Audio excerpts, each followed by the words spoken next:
کلام پاک کرتے. جب میں آ جاتا اور پھر 10 شروع ہو جاتا تو اپنی ذوق کے باوجود وہ درس میں بیٹھا کرتا تھا. میں نے کہا مولانا اگر تکلیف ہے تو آپ کو اجازت ہے؟ اس نے کہا نہیں یہ تو سعادت ہے بیٹھتا ہوں.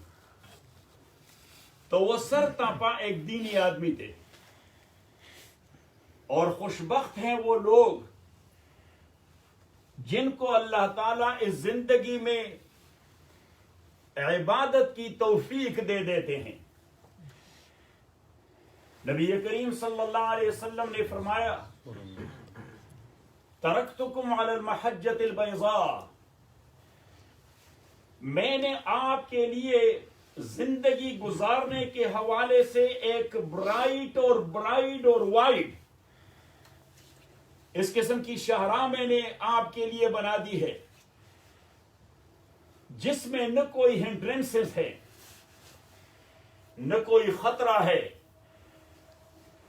اور مزید فرمایا وَتَرَكْتُمْ فِيكُمْ وَاعِظِينَ، میں آپ کے پاس 2 واعظ اور 2 ناصح اور نصیحت کنندگان چھوڑ کے جا رہا ہوں. ناطقاً و صامتاً، ایک ناصح اور واعظ وہ بولنے والا ہے اور دوسرا خاموش واعظ ہے. آپ صلی اللہ علیہ وسلم نے فرمایا فَأَمَّا النَّاطِقُ فَهُوَ الْقُرْآنُ، جو بولنے والا واعظ ہے وہ تو قرآن ہے. وَأَمَّا الصَّامِتُ فَهُوَ الْمَوْتُ، اور جو خاموش واعظ ہے تو وہ موت ہے.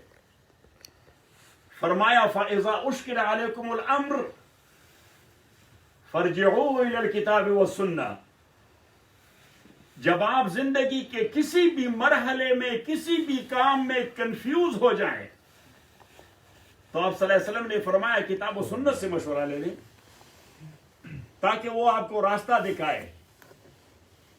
اور فرمایا وَإِذَا قَسَتْ قُلُوبُكُمْ، جب آپ کے دلوں میں سختی آ جائے تو فرمایا فَلْيُنَوِّهْ اعْتِبَارًا بِالْمَوْتِ، تو پھر آپ موت کو یاد کیا کریں. موت سے آپ کے دل میں نرمی آ جائے گی. قرآن کریم بار بار مختلف آیات میں مختلف پیرایوں میں موت کا تذکرہ فرماتا ہے. فرمایا وَاتَّقُوا يَوْمًا تُرْجَعُونَ فِيهِ إِلَى اللَّهِ، اس دن کے متعلق فکر مند ہوں جب آپ کو لے جایا جائے گا واپس اللہ کے ہاں. اور فرمایا ثُمَّ تُوَفَّى كُلُّ نَفْسٍ مَا كَسَبَتْ وَهُمْ لَا يُظْلَمُونَ، پھر ہر بندے کو ریکمپینس کیا جائے گا for what he has done in his lifetime.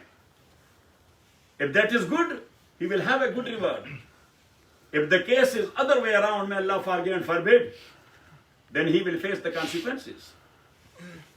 قابل احترام بھائی اور بزرگوں، بس یہی ایک بات یہ سمجھ میں آ جائے تو زندگی بن جائے گی کہ یہ ہم یہاں جو ہے یہ ٹرانزیشنل پیریڈ ہے، یہ ہم ٹرانزٹ میں ہیں، ہم جا رہے ہیں اللہ کے پاس. وہ ایک اٹل حقیقت ہے جس سے منکر خدا بھی انکار نہیں کر سکتا. خدا ایک اٹل حقیقت ہے، بہت سارے لوگ اس کو نہیں مانتے. رسول پاک صلی اللہ علیہ وسلم ایک اٹل حقیقت ہے، بہت سارے لوگ اس کو نہیں مانتے. لیکن موت واحد حقیقت ہے جس کو وہ لوگ بھی مانتے جو ملحد اور زندیق ہیں، وہ لوگ بھی مانتے جو کسی نبی اور ہدایت کے قائل نہیں ہے، کیونکہ اس سے انکار ہو نہیں سکتا. تو فرمایا وَاتَّقُوا يَوْمًا تُرْجَعُونَ فِيهِ إِلَى اللَّهِ، آپ اس دن سے ڈریے جب آپ کو واپس لے جایا جائے گا اللہ کے ہاں. ایک حدیث میں آیا نبی کریم صلی اللہ علیہ وسلم کے پاس ایک بدو آئے. بدو یہ سیدھے سادے فارمر قسم کے لوگ ہوتے ہیں living in the deserts or somewhere on the hilltop doing their own farming or their own dairy farms or cattle or whatever. وہ عموماً بڑے سیدھے سادے لوگ ہوتے ہیں. وہ اسٹریٹ بات کرتے ہیں اور اسٹریٹ بات سننے کے قائل ہوتے ہیں. وہ ورڈز کو ٹوسٹ نہیں کرواتے, سیدھی سادی بات کرتے ہیں, اور وہ سمجھتے بھی ہے سیدھی سادی بات کو. یہ ٹوسٹنگ یہ شہر اور شہریوں کا مزاج بن جاتا ہے. قابل احترام بھائی اور بزرگوں, اب اس نے حضور علیہ الصلوۃ والسلام سے عرض کیا, یا رسول اللہ اوصنی بخیر, اللہ کے پیغمبر مجھے ذرا خیر کی بات بتائیں. نبی کریم صلی اللہ علیہ وسلم چونکہ he was not a messenger for time being or for a specific area or specific time or specific tribe, he was the last and final prophet of Allah subhanahu wa ta'ala for the entire world until the day of judgment. So that's why he used to talk to everyone to his level. اس کے پاس کوئی بہت qualified آدمی آ جاتا تو اس کے approach کے مطابق بات کرتا, اور سادہ دیہاتی آتا تو اس کے ساتھ اسی کے لیول پہ بات کرتا. عرب کہتے کلم الناس علی قدر عقولہم, کہ آپ لوگوں سے بات کریں تو ان کے اپروچ کے مطابق کیا کریں. اب ہم بھی بات کرتے رہتے ہیں, اللہ سے توفیق مانگتے ہیں کہ خداوند ایسی بات جو لوگوں کی سمجھ میں آ جائے. تو for example back home when you go there, small villages ہوتے ہیں, وہاں پہ درس کے لیے چلے جاتے ہیں, لیکچر کے لیے چلے جاتے ہیں. اب یونیورسٹی میں جاتے ہیں, وہاں کالج میں جاتے ہیں, شہروں میں جاتے ہیں, تو وہاں ہمارے ایگزامپلز اور پیریبلز ڈفرینٹ ہوتے ہیں. لیکن جب دیہات میں چلے جاتے ہیں تو وہاں تو بیل کی مثال اور گدے کی مثال اور ہل کی مثال اور زراعت کی مثال اور یہ مثالیں دیتے ہیں تو تاکہ بات سمجھ میں آ جائے. تو اس بدو نے کہہ دیا رسول اللہ اوصنی بخیر. اب نبی کریم صلی اللہ علیہ وسلم مصروف تھے صحابہ کے ساتھ. تو آپ صلی اللہ علیہ وسلم نے ایک صحابی سے کہا کہ اس آدمی کو ساتھ لے جائیں اور وہاں اس کے سامنے قرآن کریم تلاوت کریں. عرب آدمی تھا. اب قرآن کریم کی آیات کی ہم تقسیم کرتے ہیں 3 قسموں کو. ایک کو ہم کہتے ہیں محکمات. تو یہ محکمات قرآن کی وہ آیات ہیں جس کا میننگ اور سینس, معنی اور مفہوم کوئی بھی اچھا عربی دان وہ سمجھ سکتا ہے. اگر وہ سنے تو بات اس کے ذہن میں آ جاتی ہے. دوسرے کو کہتے ہیں متشابہات. یہ وہ آیات ہوتی ہیں کہ لفظی معنی لٹل میننگ وہ تو آدمی سمجھ جائے گا, لیکن جو اس کا لبرل میننگ ہے کہ اپلیکیشن کیسی ہے, اس کے لیے عالم کے ساتھ رابطہ کرنا ہوگا, ورنہ آدمی گمراہ ہو جائے گا. تو حضور علیہ الصلوۃ تیسرا قسم ہے متشابہات, جس طرح الف لام میم, حامیم, طٰہٰ, یاسین. تو اس کے متعلق سلف کا مذہب ہے اللہ اعلم مرادہ بذالک, کہ اللہ ہی بہتر جانتا ہے کہ اس کا معنی کیا ہے. نہ تو نبی کریم صلی اللہ علیہ وسلم نے صحابہ کو بتایا اور نہ کبھی صحابہ نے حضور سے پوچھا, کیونکہ وہ لوگ وہ استسلام والے تھے, وہ سبمشن والے تھے. وہ تو ادب کی وجہ سے حضور سے پوچھا بھی نہیں کرتے تھے, اور ان کا عقیدہ تھا کہ جو حضور نے کہا دیٹ از دین. امام مالک نے حدیث نقل کی ہے, نبی کریم صلی اللہ علیہ وسلم ظہر یا عصر کی نماز پڑھا رہے تھے, دوسری رکعت میں اس کو تحیات کے بعد اٹھنا تھا, لیکن آپ صلی اللہ علیہ وسلم نے سلام پھیر دیا, السلام علیکم ورحمۃ اللہ, السلام علیکم ورحمۃ اللہ. اب سارے کبار اور بڑے صحابہ, حضرت ابوبکر, حضرت عمر, حضرت عثمان, حضرت علی, حضرت طلحہ, حضرت ابو عبیدہ, یہ سارے بیٹھے تھے, کسی نے کچھ نہیں کہا, اس طرح خاموش. انہیں بھی سلام پھیر دیا. ایک بدو آیا تھا صحرا سے, میں نے آپ سے کہہ دیا کہ وہ تو سیدھے سادے لوگ ہوتے ہیں. اب اس نے فوراً کہہ دیا اقصرت الصلاۃ ام نسیت یا رسول اللہ, جی نماز مختصر ہو گئی یا آپ بھول گئے. اب وہ آدمی لمبا آدمی تھا, تو لمبے آدمی کے ہاتھ بھی لمبے ہوتے ہیں. تو حضور علیہ الصلوۃ والسلام کبھی کبھار ساتھیوں سے مزاح بھی کرتے تھے. وہ کوئی ہر وقت اس طرح نہیں بیٹھے رہتے, وہ مزاح بھی کرتے تھے. تو آپ صلی اللہ علیہ وسلم نے صحابہ سے پوچھا, الصدقۃ الیدین, یہ لمبے ہاتھوں والا صحیح کہتا ہے؟ صحیح. اب ذوالیدین کا معنی تو یہ کہ یہ ہاتھ والا, تو ہاتھ تو ہر ایک کے ہوتے ہیں لیکن اس کے لمبے تھے, تو اس لیے حضور نے فرمایا صدقۃ الیدین, یہ ذوالیدین نے صحیح بات کہی. انہوں نے کہا جی ہاں, آپ نے دوسری رکعت پہ سلام پھیر دیا. اب مقصد یہ ہے کہ یہ اسٹریٹ فارورڈ اور سیدھے سادے لوگ ہوتے ہیں. تو صحابہ کرام وہ جو کبار تھے انہوں نے نہیں پوچھا, نہ انہوں نے کوئی یعنی ریزرویشن پیش کی کہ آپ نے تو دوسری رکعت پہ، کیونکہ دو وجہ تھی، ایک تو وہ ادب کی وجہ سے خاموش رہے، اور دوسرا یہ کہ حضور صلی اللہ علیہ وسلم کی زندگی میں بعض اوقات عبادات میں یا دوسرے احکام میں چینجز ہوتے تھے، جس کو ہم نسخ یا ایبروگیشن یا ریپیلنگ کہتے ہیں. تو انہوں نے سوچا ہوگا شاید 4 رکعت نماز 2 رکعت ہو گئی ہوگی، کیونکہ ہم تو پروسیس سے گزر رہے ہیں. تو انہوں نے نہیں پوچھا. تو عرض یہ کر رہا تھا کہ حضور علیہ الصلوۃ والسلام نے اس صحابی سے کہا کہ آپ اس کو قرآن کریم سنائیں. وہ لے گیا، اس نے بسم اللہ کر دیا، بسم اللہ الرحمن الرحیم، اذا زلزلت الارض زلزالها، جب زمین کو ٹو اٹس اٹموسٹ شیک کیا جائے گا. زلزلے تو آتے رہتے ہیں، کل پرسوں بھی پاکستان میں کوئی زلزلہ آیا ہے، زلزلے آتے رہتے ہیں، لیکن وہ ایسا زلزلہ ہوگا. قرآن کریم نے فرمایا یوم ترونها تذهل كل مرضعة عما ارضعت وتضع كل ذات حمل حملها وترى الناس سكارى وما هم بسكارى ولكن عذاب الله شديد.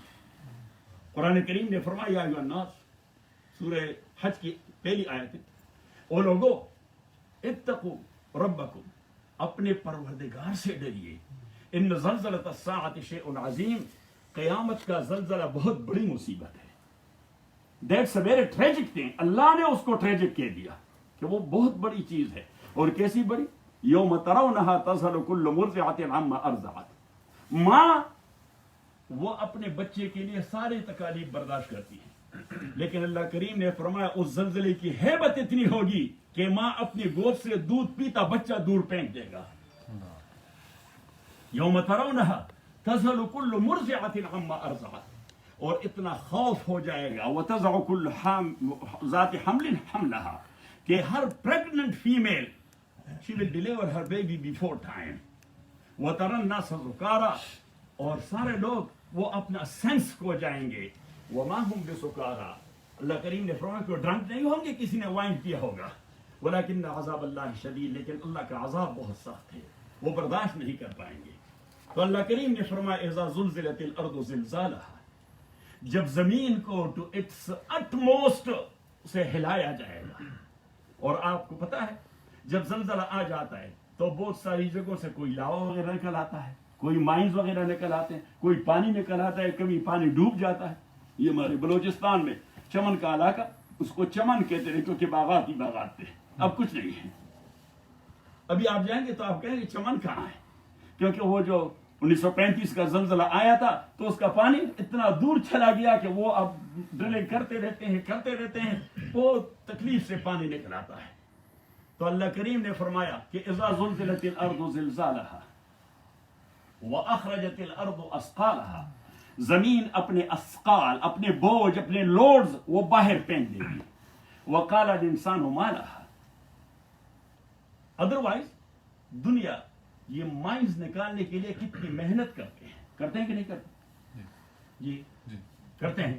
لیکن وہ زلزلہ وہ سب کچھ اس طرح سرفیس پہ لے آئے گی.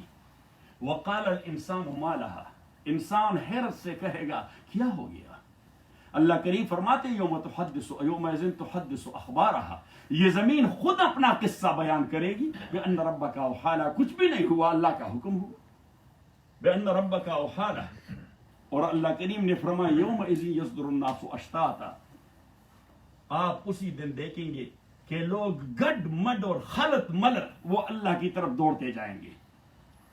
تو اللہ کریم نے فرمایا لیروا اعمالهم، تاکہ ان کو ان کے اعمال دکھائے جائیں کہ آپ نے کیا ہے. فرمایا فمن يعمل مثقال ذرة خيرا يرى، اب جو عمل کرتا ہے to the extent of an atom, to the weight or volume of a single atom, very little thing، تو اللہ کریم فرماتے وہ بھی دیکھے گا. ومن يعمل مثقال ذرة شرا يرى، اور جس نے برائی کا اتنا چھوٹا سا عمل کیا ہو تو وہ بھی دیکھ. قرآن کریم نے فرمایا کہ on the day of judgment يقول ما لهذا الكتاب لا يغادر صغيرة ولا كبيرة إلا أحصاها ووجدوا ما عملوا حاضرا ولا يظلم ربك أحدا. اللہ کریم فرماتے ہیں کہ ہر بندے کو اس کا پرنٹ آؤٹ اس کے اعمال کا وہ دیا جائے گا. ابھی تو وہ قرآن کریم نے فرمایا کہ سنوریم آیاتنا فی الآفاق وفی انفسہم حتی یتبین لہم الحق اولم یکفی بربک انہ علی کل شیء شہید، کہ ایک زمانہ آپ لوگوں پہ آنے والا ہے، سائنس کے ایجادات اور اس کے دریافات اور اس کی ڈسکوریز سے آپ کو نظر آئے گا کہ یہ بات تو قرآن نے کہی تھی، یہ بات تو رسول پاک صلی اللہ علیہ وسلم نے کہی تھی۔ اب قرآن کریم نے کہا کہ جو کچھ بھی آپ کرتے ہیں وہ آپ کے بدن میں محفوظ ہو جاتا ہے، صحیح؟ ہمارے ذہن میں نہیں آ رہا تھا، ابھی سائنس کی ڈسکوریز ہے کہ ہر چیز وہ آپ کے سیلز پر اور ڈی این اے پر پرنٹ ہو جاتا ہے، آر این اے پر چلا جاتا ہے۔ اور ایک حدیث میں آیا، حدیث قدسی ہے، نبی کریم صلی اللہ علیہ وسلم فرماتے ہیں کہ at the day of judgment یہ آپ کے اعمال کا ڈیپینڈ، کہ آپ کے اعمال کریڈٹ زیادہ ہے یا ڈیبٹ زیادہ ہے۔ اگر کریڈٹ زیادہ ہے تو رائٹ ہینڈ سے ایک پرنٹ آؤٹ نکل آئے گا، اور حضور علیہ الصلوۃ والسلام نے پرنٹ آؤٹ کی بات کی کہ ہر ایک آدمی کا پرنٹ آؤٹ اتنا لمبا ہوگا جس طرح مشرق اور مغرب کا ڈسٹنس ہے۔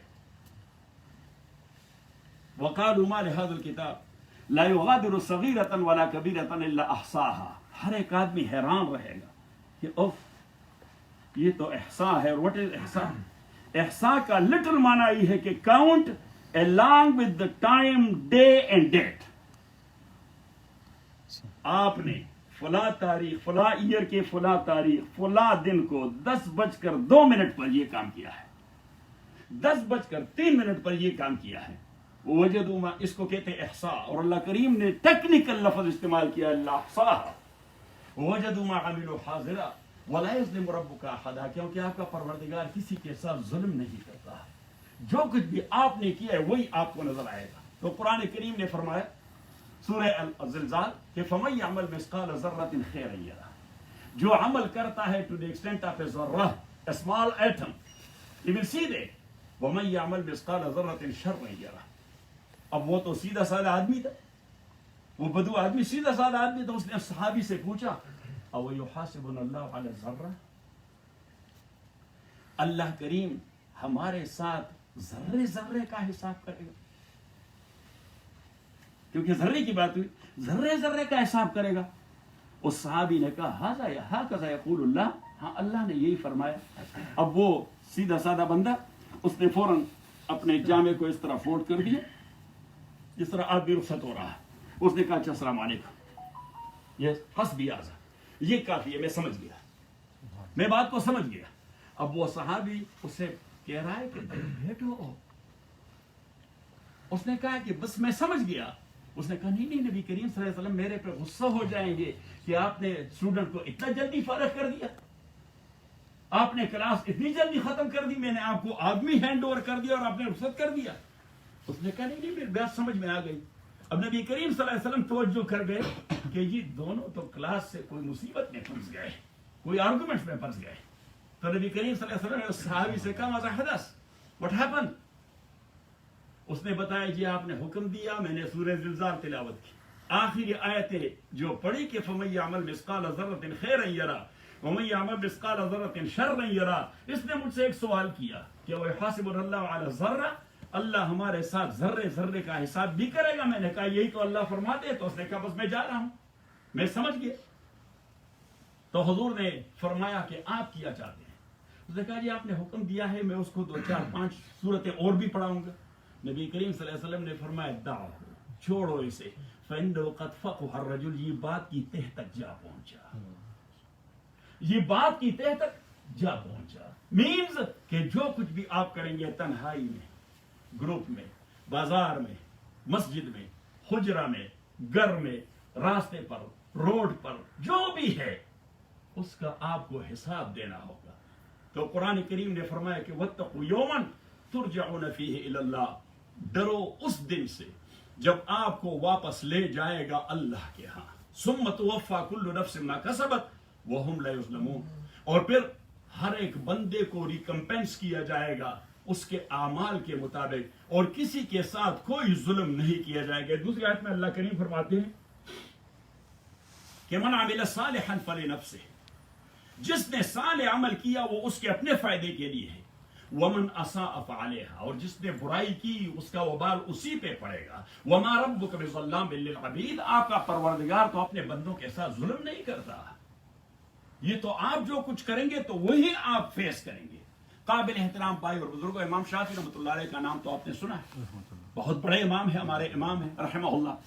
وہ جب موت کی حالت میں تھے، امام مزنی، شیخ اسماعیل المزنی رحمۃ اللہ علیہ، یہ اس کے وہ شاگرد ہیں جس نے اس کے فقہ کو کمپائل کر دیا ہے، اس کے مذہب کو کمپائل کر دیا ہے. امام مزنی فرماتے ہیں کہ ہم بیٹھے تھے شیخ کے پاس، آپ بڑی کمزور حالت میں تھے، تو ایک صاحب آئے اور اس نے کہا کہ کیف اصبحت، کیا حال ہے، یا آپ کی صبح کیسی ہوئی؟ تو حضرت امام شافعی رحمۃ اللہ علیہ نے فرمایا کہ اصبحت من الدنیا راحلا، میری صبح ایسی ہوئی مجھے یقین ہے آج میرے جانے کا دن ہے. اصبحت من الدنیا راحلا ولاحبابی مفارقا، آج دوستوں کو چھوڑنے کا دن ہے. ولاعمالی ملاقیا، اور اپنے اعمال کو فیس کرنے کا دن ہے. وعلی اللہ واردا، اللہ کے سامنے پیش ہونے کا دن ہے. فلا ادری نفسی اتسیر الی الجنت فاہنئها ام الی النار فاعزیها، اب مجھے یہ پتہ نہیں کہ مجھے جہنم میں ڈالا جائے گا، جنت میں لے جایا جائے گا. اگر پتہ ہوتا کہ جنت میں جاؤں گا تو اپنے آپ کو مبارکباد دیتا، اگر پتہ ہوتا کہ جہنم میں ڈالا جاؤں گا تو اپنے ساتھ تعزیت کرتا. اور پھر کہا کہ تعاظمنی ذنبی فانہا کثیرۃ، او پروردگار مجھے اپنے گناہ تو بہت بڑے بڑے معلوم ہوتے ہیں اور بہت زیادہ ہیں. ولیکن عفوک ربی من ذنوبی اعظم، لیکن او اللہ آپ کا عفو و مغفرت تو میرے گناہوں سے بھی بہت بڑی چیز ہے، وہ تو اس سے بھی بہت بڑی ہے.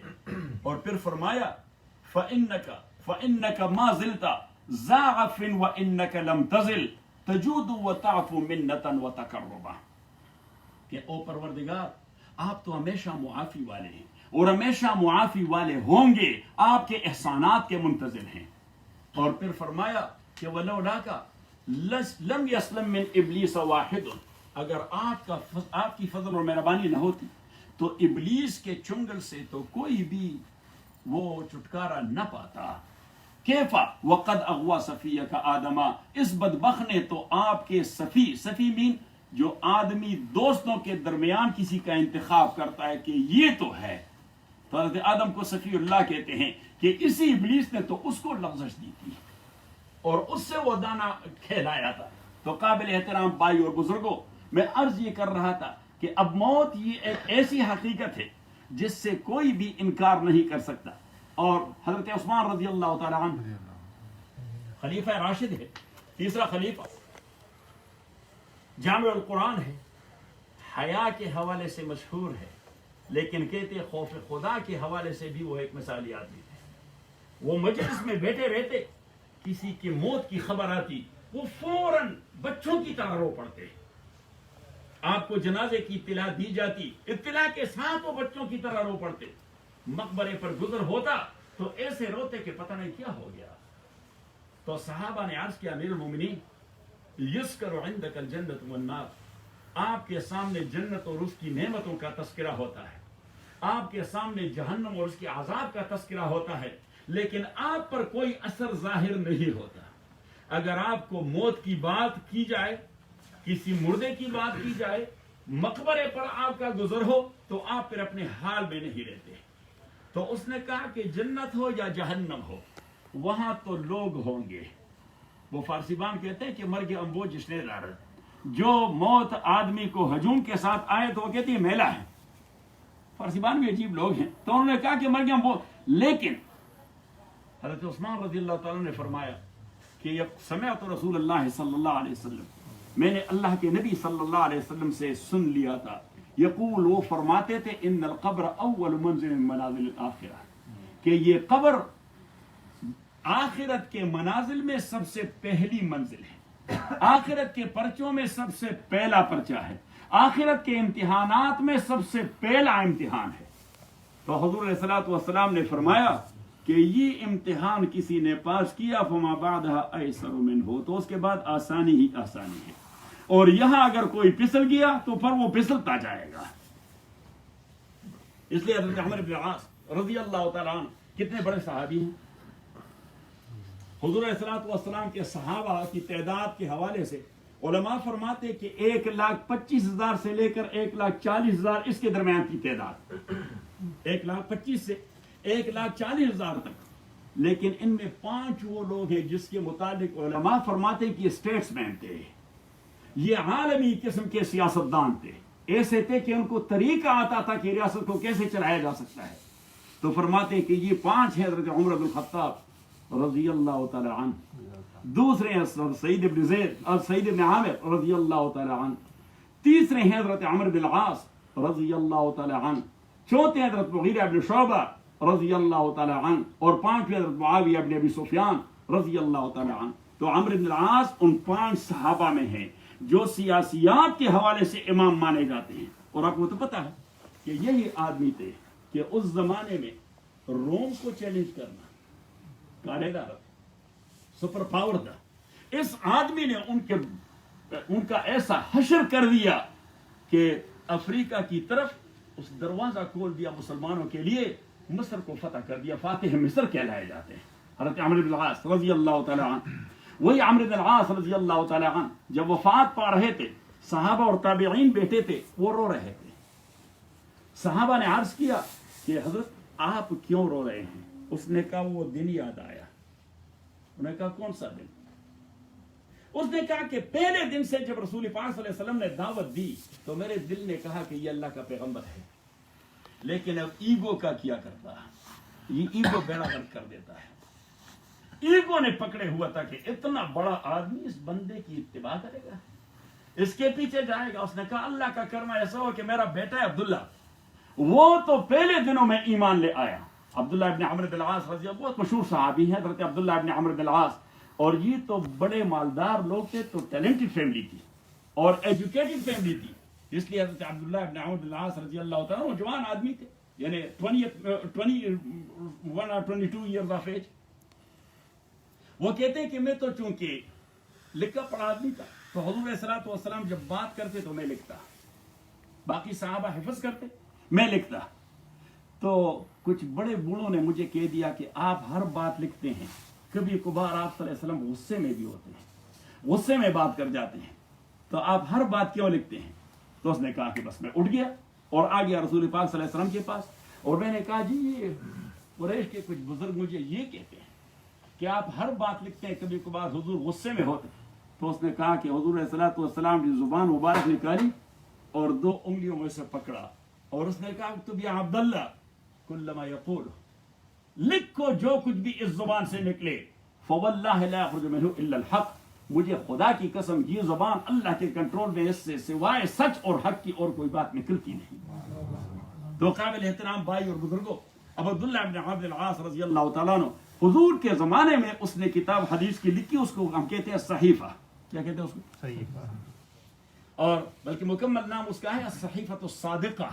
اور حضرت عبداللہ ابن عمرو بن العاص کی کتابت پر، یعنی اس کے اپنے قلم پر جو سکن پر لکھا ہوا ہے، وہ پورا کتاب وہ سکن پر لکھا ہوا ہے، تو وہ سیریا کے ایک لائبریری میں موجود ہے، محفوظ ہے.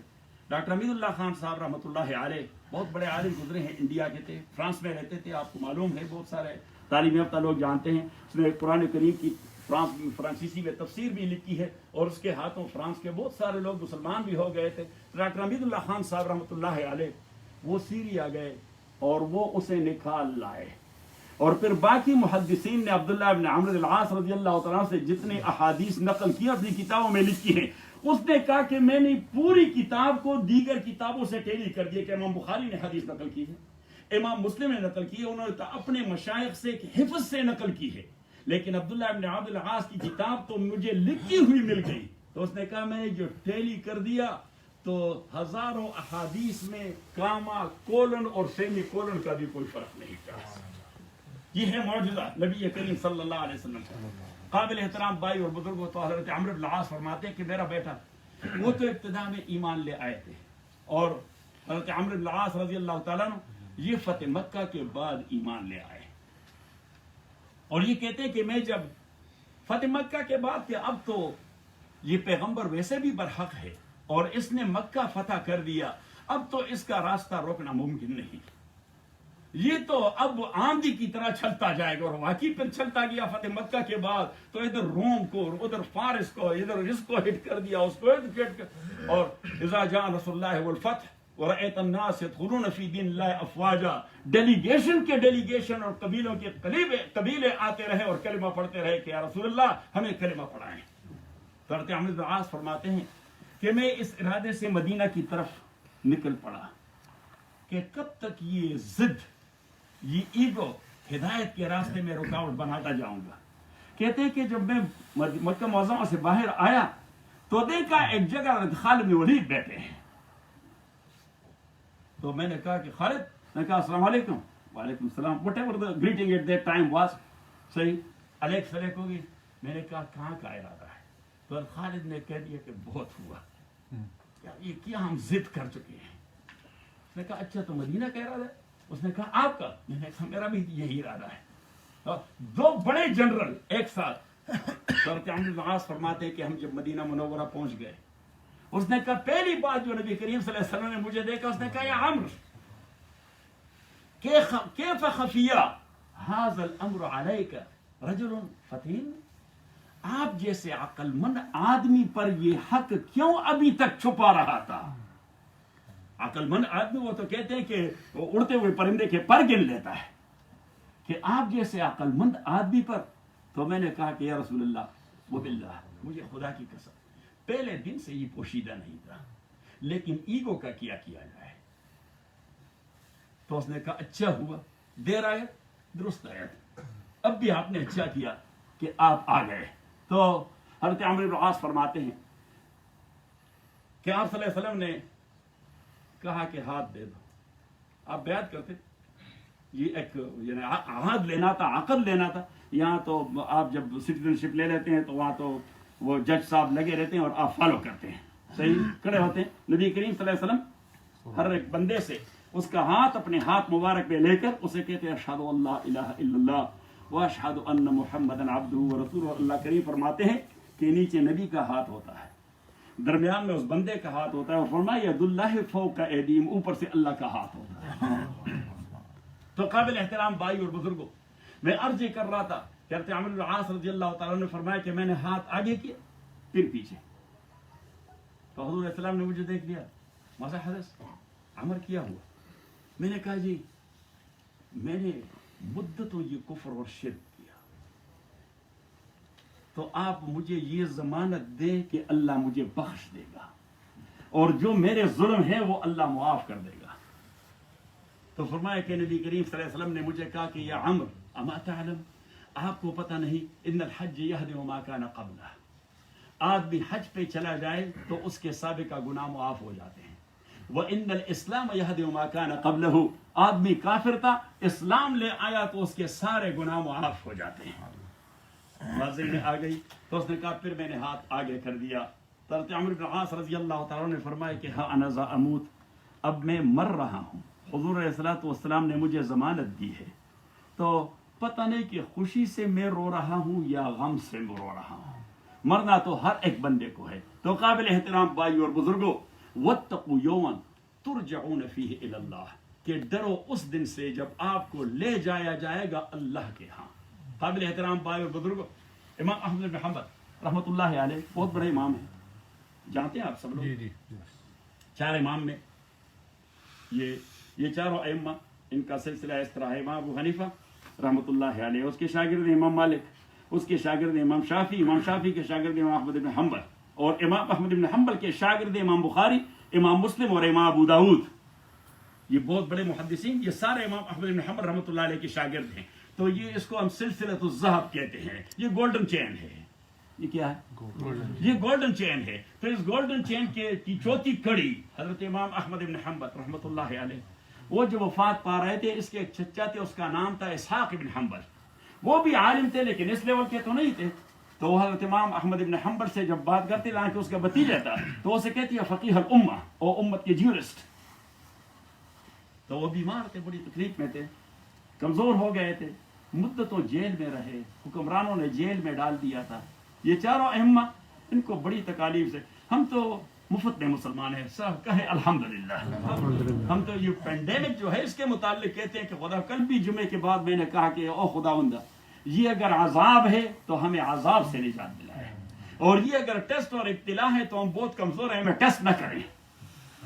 صحیح. اور یہ ائمہ رحمہم اللہ, یا سبحان اللہ, امام ابو حنیفہ رحمۃ اللہ علیہ, امام مالک, امام شافعی, احمد بن حنبل. امام ابو حنیفہ کو بنو امیہ نے بھی جیل میں ڈال دیا, بنو عباس نے بھی جیل میں ڈال دیا.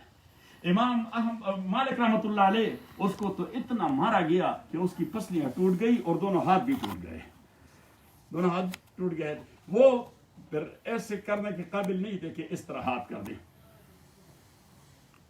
اگرچہ وہ حضور کا عمل بھی ہے, لیکن حضرت امام مالک رحمۃ اللہ علیہ کا مذہب بھی. اب بھی آپ نے افریقہ والوں کو دیکھ لیا ہوگا, وہ جو نماز پڑھتے ہیں تو وہ ہاتھ باندھتے نہیں. بات ذہن میں آ گئی. تو امام مالک, امام شافعی رحمۃ اللہ علیہ, اس کے خلاف سازش ہو گئی, اس کو یمن میں پکڑا گیا اور بغداد تک گھوڑوں کے ساتھ پیدل چلا کے, یہاں پہ چینز, یہاں پہ ہتھکڑیاں. وہ کہتے ہیں کہ میں نماز بھی صحیح نہیں پڑھ سکتا تھا, اس طرح کھڑے ہو کے اس طرح کا اللہ اکبر صلی اللہ علیہ وسلم, اللہ اکبر اللہ اکبر. اور بغداد جب پہنچے, ہاتھوں سے بھی خون, لیگز سے بھی خون. امام احمد بن حنبل رحمۃ اللہ علیہ, اس کو جیل میں ڈالا گیا ایک مسئلے پر, ایک کہ قرآن اللہ کی مخلوق ہے, اللہ کا کلام ہے. تو ہمارا مسئلہ کہ یہ اللہ کا کلام ہے, اللہ کی مخلوق نہیں ہے.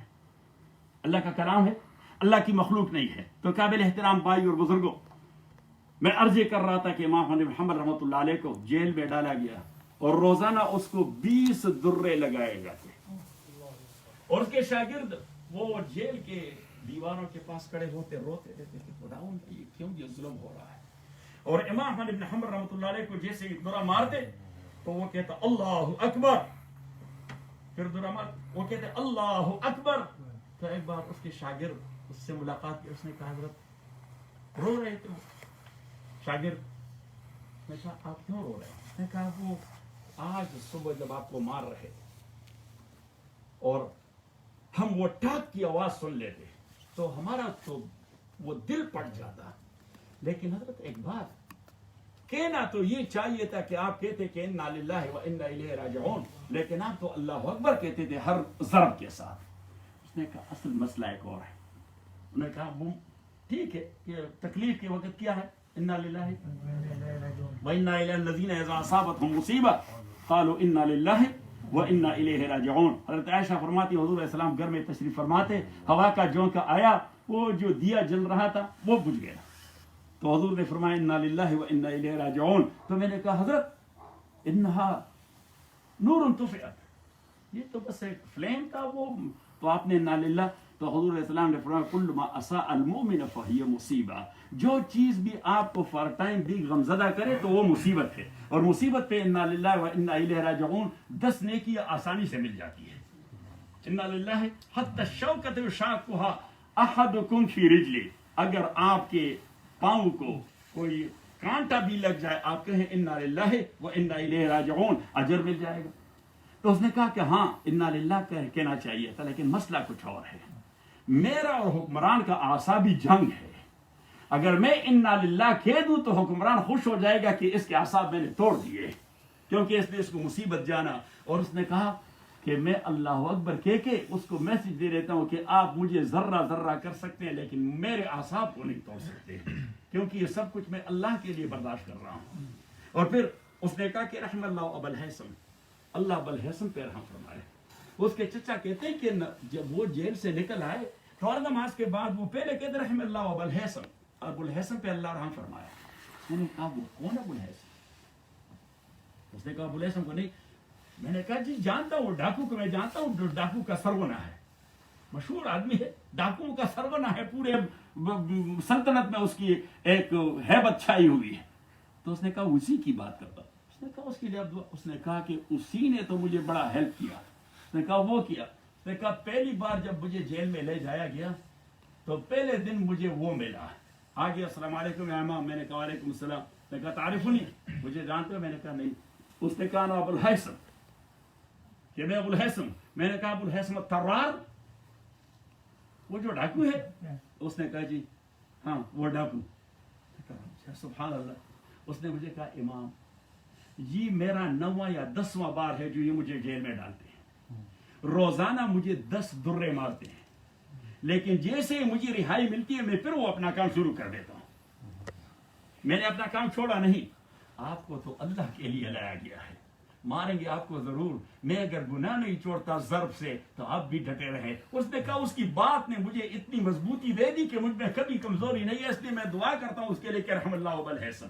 اور پھر ابو الحسن بھی آخر عمر میں حضرت امام احمد بن حنبل کے پاس رہتے تھے. تو قابل احترام بھائی اور بزرگوں, وہ امام احمد بن حنبل بڑے کمزوری کے حالت میں بستر مرگ پہ, تو اس کے چچا اسحاق بن حنبل وہ آ گئے. کیف اصبح امام الامہ, کہ امت کے امام کی صبح کیسی ہوئی. جس طرح ہم مریض کے پاس جاتے ہیں کہ رات کیسی گزری, سنتے ہیں نا اس طرح کہ رات کیسی گزری, یا کہتے ہیں صبح کیسی ہوئی. تو اس نے کہا کیف اصبح امام الامہ, تو اس نے کہا کہ کیف یصبح من یطالبہ ربہ بالفرائض. اس آدمی کی صبح کا کیا پوچھنا جس کو صبح ہوتے ہی اللہ مطالبہ کرتا ہے اس سے کہ فرائض ادا کرو. وَنَبِيُّهُ بِالسُنَّةِ, اور اس کا نبی اس سے مطالبہ کرتا ہے کہ سنت کی اتباع کیا کرو. وَمَلَكَانِ يُطَالِبَانِهِ بِالْعَمَلِ وَتَصْحِيحِ النِّيَّةِ, اور 2 فرشتے اس کے ساتھ لگے رہتے ہیں کرامن کاتبین. وہ اس سے کہتے ہیں اپنے کردار کو دیکھو, اپنے اعمال کو دیکھو, آپ سے کوتاہی نہ ہو جائے. اور اس نے کہا وَنَفْسُهُ تُطَالِبُ بِالْهَوَىٰ, اس کا نفس اس سے خواہشات پورا کرنے کا مطالبہ کرتا ہے. وَإِبْلِيسُ يُطَالِبُ عَنْهُ الْمَعْصِيَةَ, اور ابلیس اور شیطان اس سے طلب کرتا ہے کہ گناہوں کا ارتکاب کرے. وَأَهْلُهُ يُطَالِبُونَهُ بِنَفَقَاتِهِمْ, اور اس کے اہل و عیال وہ کہتے ہیں چینی نہیں, گھی نہیں, آٹا ختم ہو چکا ہے, مسالے ختم ہو چکے ہیں. روزانہ یہ لسٹ دی جاتی ہے, تما دی جاتی ہے کہ ان کا یہ مطالبہ ہوتا ہے. اور فرمایا کہ وَمَلَكُ الْمَوْتِ يُطَالِبُهُ بِرُوحِهِ, اور ملک الموت بھی اس انتظار میں ہے. وہ اس سے کہتا ہے کہ تیار رہو, میں نے بھی آنا ہے, آپ نے روح میرے حوالے کرنا ہے. اور فرمایا وَمَلَكَانِ يَسْأَلَانِهِ فِي قَبْرِهِ, اور پھر جب وہ مر جائے تو قبر اور برزخ میں 2 فرشتے اس سے سوال کریں گے کہ مَن رَبُّكَ وَمَا دِينُكَ وَمَن نَبِيُّكَ, کہ تمہارا رب کون ہے, تمہارا دین کیا ہے, اور تمہارا نبی کون ہے. تو فرمایا فَطُوبَى لمن وفقہ اللہ لذکرہ وعبادتہ, خوش بخت ہے وہ آدمی جس کو اللہ توفیق دے دے کہ وہ اللہ کا ذکر کیا کرے, جس کو اللہ توفیق دے دے کہ وہ اللہ کی بندگی کیا کرے. اور مجھے پتا ہے آپ سب لوگ کام والے لوگ ہیں, جزاکم اللہ بارک اللہ فیکم. جب آپ آ گئے تعزیت کے لیے, آپ کا کام بھی عبادت ہے. ایک حدیث میں آیا نبی کریم صلی اللہ علیہ وسلم کے پاس ایک بدو آئے, آپ صلی اللہ علیہ وسلم سے ہاتھ ملایا, صحابہ بیٹھے تھے ان سے ہاتھ ملایا. اب وہ تو فارمر لوگ ہوتے ہیں, محنت کرتے ہیں, تو اس کے وہ چھالے پڑے ہوئے تھے اور یہ سخت ہو گئے تو وہ کیلس وغیرہ ہو گئے تھے. تو ایک صحابی نے عرض کیا رسول اللہ لو تورمت یداہ عن الجہاد فی سبیل اللہ, کیا ہی اچھا ہوتا اگر اس بندے کے ہاتھ میں یہ کیلس پڑتے اللہ کے راستے میں جہاد کرنے سے.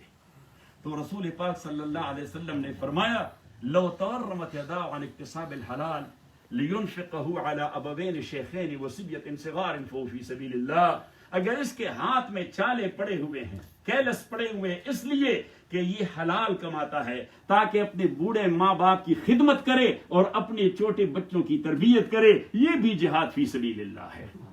تو آپ لوگ جو صبح سویرے اپنے کام پہ جاتے ہیں, بہت آسان کام ہے, یعنی حرام سے بچنا.